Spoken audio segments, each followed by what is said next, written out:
कि सर जब receipts and payment account में इन दोनों का एंट्री करेंगे, जब रिसिप्ट्स एंड पेमेंट अकाउंट ये एंट्री करेंगे, ठीक है, तो इनकम एंड एक्सपेंडिचर अकाउंट में और बैलेंस शीट में किसका काम किया जाएगा।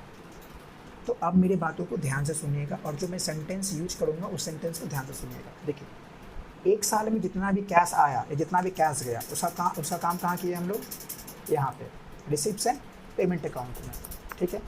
अब एक साल में जितना भी कैश आएगा जितना भी कैश जाएगा उसके पीछे का रीज़न, क्या वर्ड यूज किए हम लोग, उसके पीछे का रीज़न अगर रेवेन्यू होगा, उसके पीछे का रीज़न अगर क्या होगा, रेवेन्यू नेचर होगा, तो उसका एंट्री हम लोग कहाँ करेंगे, इनकम एंड एक्सपेंडिचर अकाउंट में, ठीक है।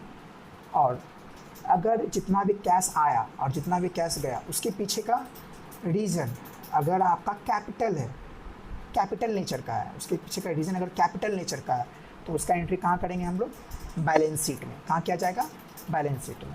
अब आपके मन में होगा सर ये रीज़न वाली बात क्लियर नहीं होगा, अभी क्लियर करता हूँ। जरा मान लीजिए, जरा सोचिए, जैसे मान लीजिए कि रेंट पे किए, जरा बताइए रेंट पे करना, इसका जर्नल एंट्री हम लोग क्या बनाते हैं, रेंट अकाउंट डेबिट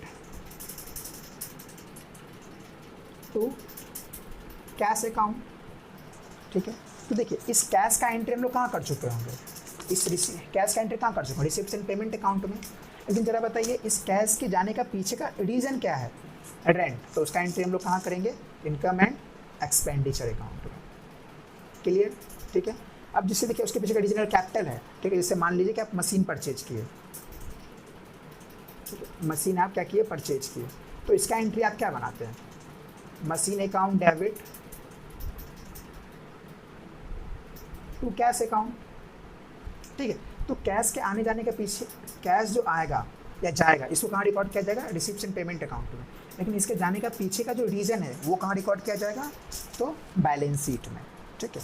तो बस आपको उतना नहीं करना है, बस आपको इतना समझना है कि इनकम एंड एक्सपेंडिचर अकाउंट में जितना भी कैश आएगा या जितना भी कैश जाएगा उसके पीछे का रीज़न अगर रेवेन्यू है तो उसका एंट्री हम लोग कहाँ करेंगे, इनकम एंड एक्सपेंडिचर अकाउंट में, ठीक है।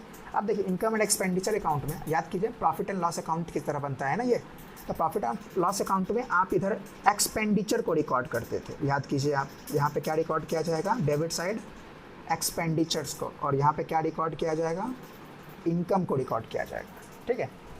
अब जितना भी कैश आएगा जितना भी कैश जाएगा उसके पीछे का रीज़न क्या, अगर रेवेन्यू नेचर होगा, ठीक है। तो जरा बताइए रेवेन्यू पेमेंट कितना हो चुका है, यहाँ पे कितना माने रेवेन्यू पेमेंट, 2500 रुपये, ठीक है। तो यहाँ पे कर देते हैं टू, ये रेवेन्यू पेमेंट क्या होता है वो आपको हम समझाएंगे अभी, ठीक है। इसका नेक्स्ट टॉपिक है वो समझना, ठीक है। टू रेवेन्यू पेमेंट्स अकाउंट कितना है, कितना खर्च कर चुके हम लोग, 2500 रुपया, देखिए यहाँ पे। अब जरा बताइए रेवेन्यू रिसिप्ट्स के नाम पे कितना खर्च हुआ है, 5000, तो यहाँ पे वो भी रिकॉर्ड कर लेते हैं, by revenue receipts, by revenue receipts कितना, 5000, ठीक है। यानी कैश के आने जाने के पीछे का रीज़न अगर रेवेन्यू होगा तो उसका एंट्री कहाँ करेंगे, इनकम एंड एक्सपेंडिचर अकाउंट में। अब जरा बताइए आपके पास इनकम कितना हुआ,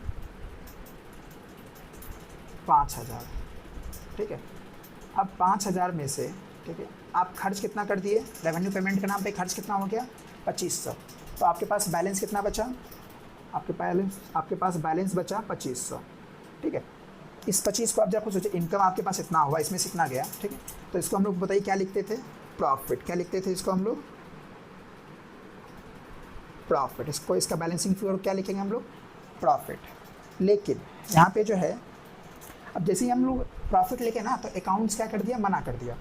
अकाउंट्स कहता है कि आप प्रॉफिट कैसे लिख सकते हैं, आपका मोटिव तो प्रॉफिट कमाना है नहीं, आपका मोटिव तो सर्विस को, सोसाइटी को सर्विस प्रोवाइड करना है, तो आप प्रॉफिट कैसे लिख सकते हैं। तो हम लोग बोले अकाउंट से कौन झगड़ा करेगा, ठीक है तो ये प्रॉफिट है, लेकिन नाम चेंज करके वहाँ पे क्या कर दिया जाएगा, अब टू सरप्लस, क्या लिख दिया जाएगा, टू सरप्लस, ठीक है। तो सरप्लस आपका कितना निकल गया, 2500 रुपया, ठीक है।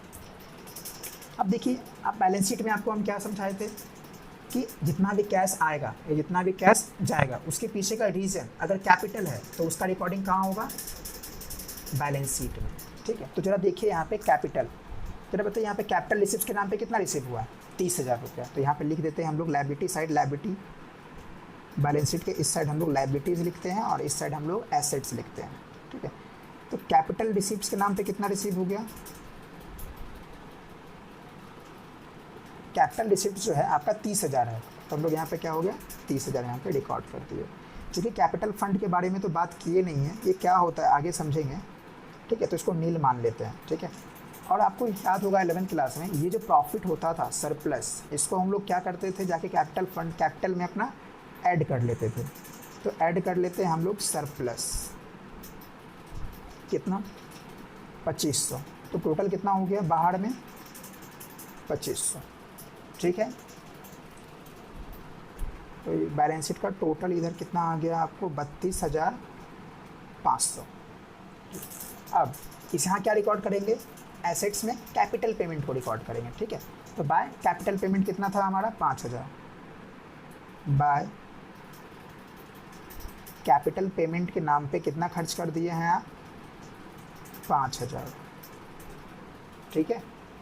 अब जरा बताइए ये जो बैलेंस जो बचा है ये भी तो कैश ही है, और कैश हमारा क्या होता है एसेट्स, ठीक है। तो यहाँ पे लिख देते हैं, सॉरी बाय नहीं होता है इसमें, ठीक है। यहाँ पे क्या लिख देते हैं हम लोग कैश, कैश बैलेंस कितना आ गया आपको 27,500।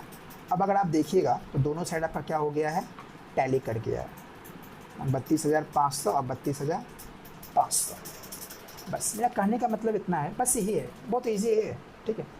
एक साल में जितना भी कैश आएगा या जितना भी कैश जाएगा उसके आने जाने के पीछे को हम लोग ब्रॉडली 2 पार्ट में डिवाइड करेंगे। जितना भी कैश आएगा या जितना भी कैश जाएगा उसको 2 पार्ट में डिवाइड किया जाएगा, ठीक है।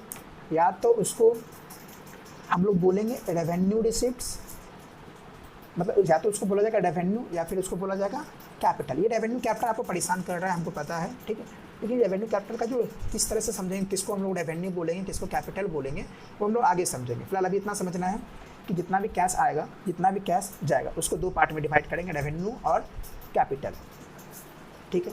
तो हम लोग मान लिए कि रेवेन्यू रिसिप्ट्स के नाम पे 5,000 कैश आया और कैपिटल रिसिप्ट्स के नाम पर 30,000 कैश आया, ठीक है। टोटल एनपीओ में, टोटल बिजनेस ऑर्गेनाइजेशन में कितना कैश आ गया 35,000।